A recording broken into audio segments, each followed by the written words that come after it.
All of you look so bright today. Sijui ni vile smile. Mary adui. Tuko live. Sorry Mary. So, you see, the whole of last week I've been just I've been reading minor prophets. Nilipata tu ka grace ka kuendelea kutoka kwa hawa makings nikafika minor prophets, and they have so good lessons. There's just one simple way of understanding the Bible.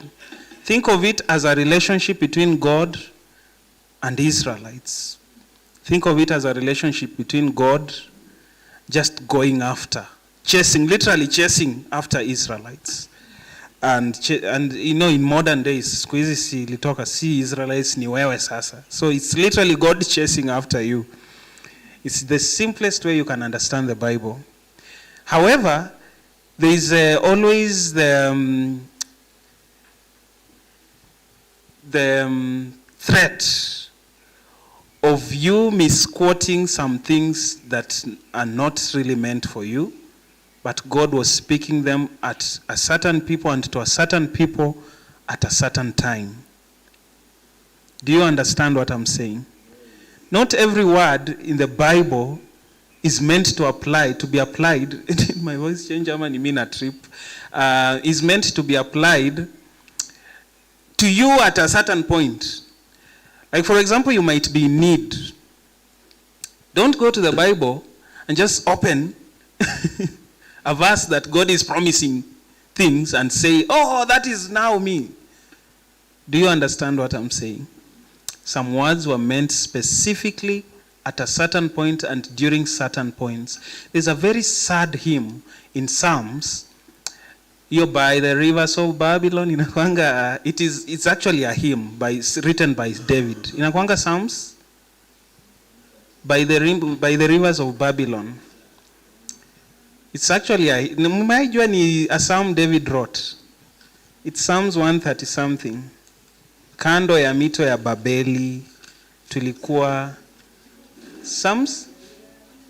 Yeah? Oh, mnaijua. I thought you knew only the reggae version. It's in Psalms. You see, now when you open the Bible and you start reading that, it's a dirge. It was actually when the children of Israel, a dirge is a song that is written during funerals. 137, Psalms 130, it's a very sad song. And David did not write it. So, msisemenge Psalms was written by a lot of people, but not David alone. So Psalms 137, there's a very sad song there. It is. I'm just saying, it's not our. Yeah. Alongside Babylon's rivers, we sat at the banks.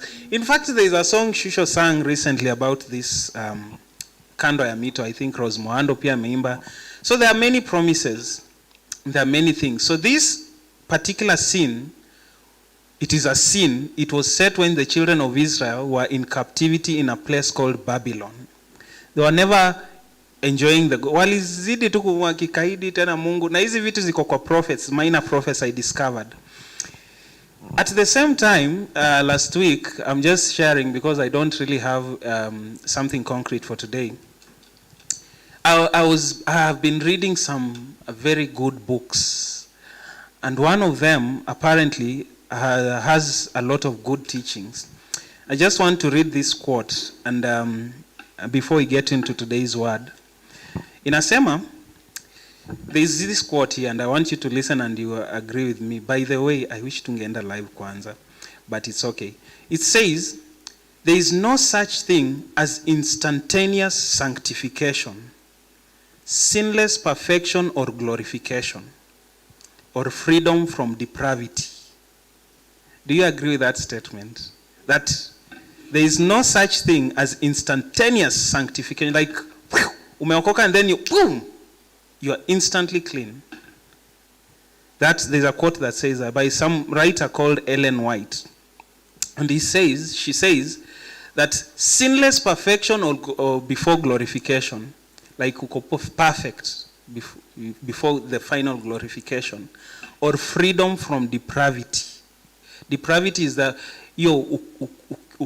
inaitwa aje kwa Kiswahili, ukiwa ama tupu ama sijitu, depravity yani hauna. So anasema there is no such thing as then you are instantly sanctified. So instantaneous sanctification does not exist according to her, which I tend to think that it's actually true. And then she says there is no such, hiyo nimesoma. And then she continues and says, true sanctification is a daily work, continuing as long as life itself shall last. Then she says, we cannot say I am sinless till this vile body has been changed and fashioned into the glorious body. The ultimate glorification. Mnajua when Jesus will come and then will be glorified.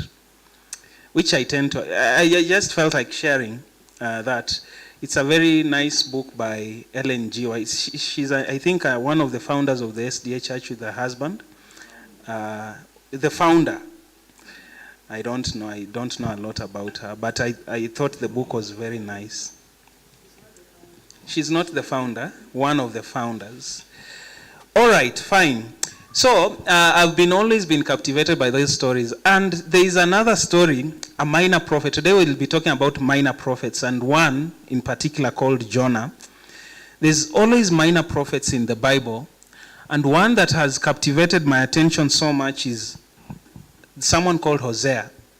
Did you know? And God is so...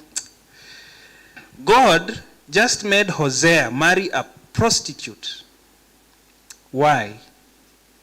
Ndio ikuwe ionyeshe relationship yake na vile watu wa Israel wako. Just that effect alone. So Hosea goes and marries a prostitute. In fact, it's God's command. Enda uchukue prostitute ako kwa hiyo place, you marry her. Then you prostitute alisumbua Hosea. So that became a relationship between God himself. He's just trying to tell how our Israelites na Hosea ndio vile mimi na wana wa Israeli tuko. So that is the whole book of Hosea, the minor prophet. So people misunderstand it na wanaenda hapo asoma Mungu amesema hii kwangu. No, it is a historical book and as again a prophetic book. He was using Hosea to prophesy. And the book of Hosea is very dark. One of the darkest books you'll ever read. With another one that we'll look at in just a short while called Nahum. So that is Hosea. And then it continues. And something surprising, these minor prophets, and in fact the whole prophets, books of prophets, like which one? Isaiah, who else do you know is a prophet? Jeremiah. All these books were written. The only book that we do not know the writer of is a book called Nahum and Jonah. Hatujui ni Jonah aliandika ama ni nani. But some we just believe it's Jonah. I've disarranged my thoughts, but there is something I wanted to say before all this discussion point, but to share and alive, maybe we'll review it later. I wanted to ask you something about Mwalimu and Charity, our very gracious teachers. They taught us the other day about fear and overcoming fear, I think. And then they mentioned Moses and David. And I didn't think they were very fearful. I actually think they were very courageous, but that's a point for discussion for another day. That is what I wanted to just quickly brainstorm and seek your opinion about before we delve into the word. But let's look at the history of Israelites. Now we are running through the whole book of minor prophets until we land in Jonah, finally. And why Jonah is very important. By the way, he's one of, I think I've been thinking for a while, but if there's a prophet I would want to meet, it will be Jonah. He's just an inspiring person. Like, hayuko perfect kama Isaiah. Like, Prophet Isaiah ako perfect, we? Hananga makosa, mpaka Mungu enda waambie Daudi, enda waambie nini, mtu akifanya dhambi sijui nini. Like, he's a very perfect prophet. But Jonah, hey. And I like the aim for that. Until but anyway, tutafika hapo. There's a book, first of all, let's start in Genesis chapter 25, verse 21 to 23, the Message version. Now, there is always a thing that goes on around the world today. The Afghanistan nations and Israel nation, they're always at war. Always at war, and no one understands why. The Assyrian nations and the modern day Edom, the modern day Jordan, the country, and the Israel nation, the Palestinians, and they are always at war. And this is the reason why, and I'll prove my assertions. Tuanzia 21 verses. Isaac prayed hard to God for his wife because she was barren. God answered his prayer and Rebekah became pregnant. What happened next? But the children tumbled and kicked inside her so much that she said, if this is the way it's going to be, why go on living? Something similar Jonah says. We'll get there. She went to God to find out what was going on. God told her, 2 nations are in your womb. 2 people's butting heads while still in your body. 1 people will overpower the other, and the older will serve the younger. Who's the older there? Fast forward, Esau. And the younger one is Jacob, the father of Israel. So, that is the Genesis. In fact, it's called Genesis, the genesis of all this. Fast forward, Jacob supplants the older brother and takes and steals his blessing, na anakimbia. Later on, they are reunited and they come together and they start living together again, but then there's trouble again. Tena wataseparate baadaye. Jacob, or rather Esau, is the father of Edom. Edom people from Edom. Edomites, later on you'll find that they changed the name to become Assyrians. Later on they changed the name to become Ninevites. Sawa? Nimefanya research leo, so follow me keenly. To become Ninevites. So the whole story is about God chasing after the people of Israel, and they're at war. The 2 brothers are at war. Even Ethiopia, mpaka Ethiopia inakuwa quoted in a book called Nahum, uko chini. Why? Because God is just chasing after us. And many people go there and say, oh, Kenya iko mentioned kwa Bible. And then they read down there and then people see there will be a country far east beyond the water. So I say, Kenya. Isabella is one of them. So fast forward. We come back to Nineveh and to Assyria. Now we come to a book called, just before Jonah, there's a book called, was Daniel a major prophet or a minor prophet? Just asking. Why major?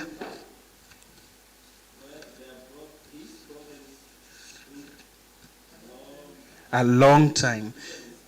Yes. So that is how we characterize major prophets. Yes, it's not, yes, exactly. Thank you for that. It's not that what they did was less or big. In fact, some of these prophets, like who? Like kina Obadiah, they are very dark books. It's just spelling out doom. Like I'm an Obadiah right now. And he's actually prophesying to Edom, the people of Edom. Obadiah is just 1 chapter, I think. 1 chapter, just before Jonah. This is what happens. If you understand this, and then we'll get to Jonah. Edom was the chosen people. Now walikuanga at war with Israel all times. So what happens is that Israel goes into captivity, Babylon. By the rivers of Babylon, they go there. They are captured. God sends Obadiah to prophesy. Na anaenda kuprofesaia watu wa Edom, because why? they were laughing at these children of Israel. Ati mlijifanya mnaweza, sasa mko mmeshikwa. So mko hapo. So that's what the book of Obadiah is about. He prophesies doom to the laughing Edom because they did not help Israel when they were in trouble. Na ukisoma inaanza, in fact verse 1 of Obadiah message. Inasoma message to Edom. Obadiah's message to Edom. God, the master. We got the news straight from God by the special messenger sent out to godless nations. On your feet, people for battle, get ready to make war on Edom. So he's prophesying to Edom. Why? Because walikuwa wameasi Israel. They don't want to help them. So if you read this book and you're just there, you can be very saddened. It's not meant for you. It was meant for them. However, that does not mean that iwezi apply kwako, because the Bible is very current today. Fast forward, Edom is still prosperous. Now they are called Ninevites. Nineveh is the capital of a country called Assyria by then. Assyria is very prosperous now, but it's very short-lived. That is why I struggle to understand what was the main intent of Jonah, the book of Jonah. Because the book of Jonah, God is telling Jonah, enda waambia watu wa Nineveh kwamba, and the Nineveh is in Edom, Assyria, enemies of Israel, that they are going to perish, but God saves them later. So this is what happens. What do you think is the main intention of the book of Jonah? Think about the rough picture, the whole picture. Jonah anaamka, anatumwa na Mungu. Jonah anakataa, anaruka kwa samaki, anakulwa, anamezwa. Then anaenda, anarudi, nini. Then anatembea 3 days. By then, how long was the journey of Jonah? If you count it well, it was almost a week, 6 days or something. Because ali spent 6 days hapa, 3 days hapa kwa samaki. Then wanasema the city was so big that he walked 3 days akienda tu. Na Mungu alimtesa kweli John. No wonder alikataa. The city was so big that he walked 3 days. So let's take a look at Jonah very quickly. The book of Jonah. And why I love the character of Jonah. I've been reading it. Mpaka Bible yangu sasa ni chafu sana. It's that he was not a perfect prophet. He was one of those prophets that were very imperfect. And God is so gentle with them that he just works with them through the imperfection. Until at the end of the book of Jonah, tunataka season 2. I'll tell you why season 2 is there. So one reason I find that the book of Jonah is not even meant for the Ninevites. If you read it well and you understand it, you'll find that the book of Jonah's main point is about God's mercy, about God's love. We'll be reading quickly kwa wacha tuanzie Jonah chapter 1 verse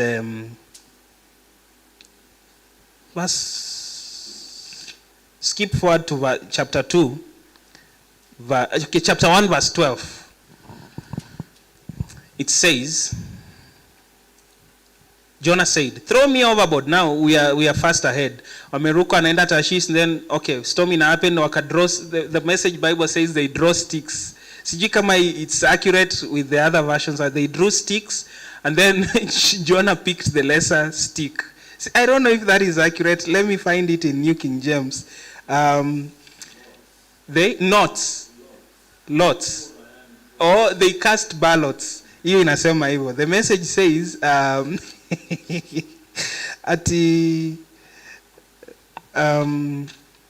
verse, I think it's in verse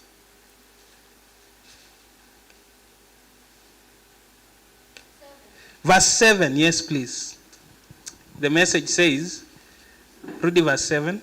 The sailors said to one another, let's go to the bottom of this. Let's draw straws. You know that game when tulikuwa wachanga, then mnashikilia vijiti? That is drawing straws. Mwenye anapick ndogo ndio yeye. So this maybe it's inaccurate, I don't know. And then he says, let's draw straws to identify the culprit on this ship who's responsible. So they drew straws and Jonah got the short straw.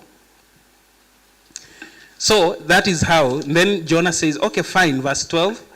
throw me, they grilled him, confess in the message.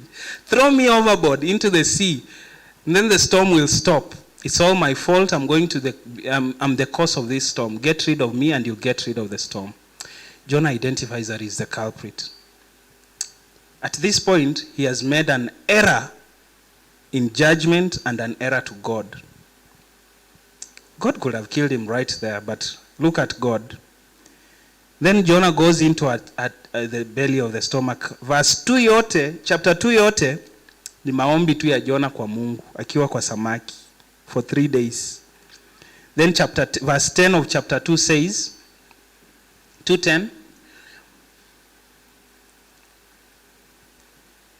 then God spoke to the fish and it vomited Jonah on the seashore. Ruka verse 3, chapter 3, verse 1. It continues and says, next God spoke to Jonah a second time, and it says, 2, up on your feet and on your way to the big city of Nineveh. Go preach to them. They are in a bad way and I can't ignore it any longer. Verse 3, this time Jonah started off straight for Nineveh, obeying God's orders for the letter. Nineveh was a big city, very big. It took 3 days to walk through it. That is why I said in my 6 days. Then Jonah entered the city, went on day's walk and preached. In 40 days he will be smashed. The message, I like it. And then verse 10, look at verse 10. God saw what they had done, that they had turned away from their evil lives. He did change his mind about them. The other version says God repented, which, it's very nice to hear. What he said he would do to them, he didn't do it. Can you believe that is God? Mungu kumbe anaweza sema yenye nilisema kumbe sitafanya, wacha niache tu. Sometimes we are led to believe that Mungu ako very rigid. Akisema ni hivyo lazima utaangamia. But God is that way. What he said he did not do it. Like ali regress back. Then what happens? Verse 4, chapter 4, my favorite. And God is laying bare the character of Jonah here. Kama niende aliandika, and then he was a very good writer, because I can't write this about myself. Verse 4, chapter 4, verse 1 of Jonah. Jonah was furious. He lost his temper. And then what does he do? He yelled at God. God, I knew this was going, when I was back home, I knew this was going to happen. That is why I ran off to Tarshish. In fact, I knew you were sheer grace and mercy, not easily angered, rich in love, and ready at the drop of a hat to turn your plans of punishment into a program of forgiveness. It uses very flowery language, Apple. So God, if you won't kill them, kill me. I'm better off dead. This is Jonah speaking, a minor prophet, prophet wa Mungu. God said, what do you have to be angry about? And I like how God deals with Jonah. He's just, yani napenda hii relationship yao. Natamani Mungu ako na sisi hivi siku hizi. But natamani ingekuwa Jonah at some point. But Jonah just left. Like Mungu anakuuliza una left too. He went out of the city into the east and sat down in a sulk hivi. Ame left mara kadhaa.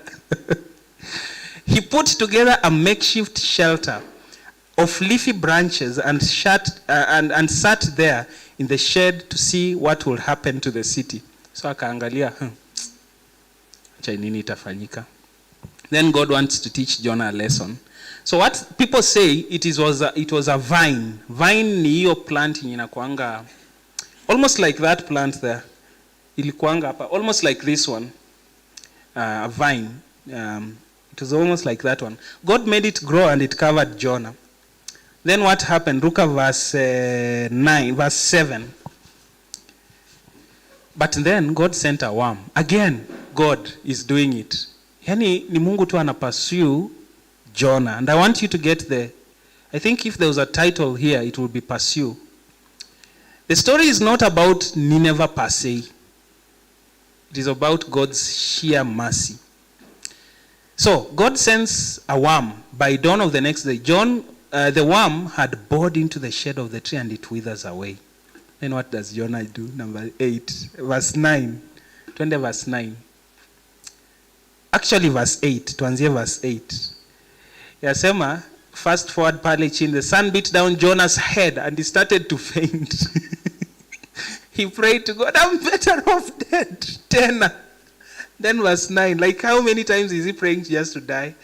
Then number 9 says, when God said to Jonah, what right do you have to be angry? Tena Mungu, just patient. What right do you have to be angry about this shade tree? Jonah said, plenty of right. It has made me angry enough to die. Such a nice verse. Then verse 10, God answers. Na Mungu anampatia speech, lecture.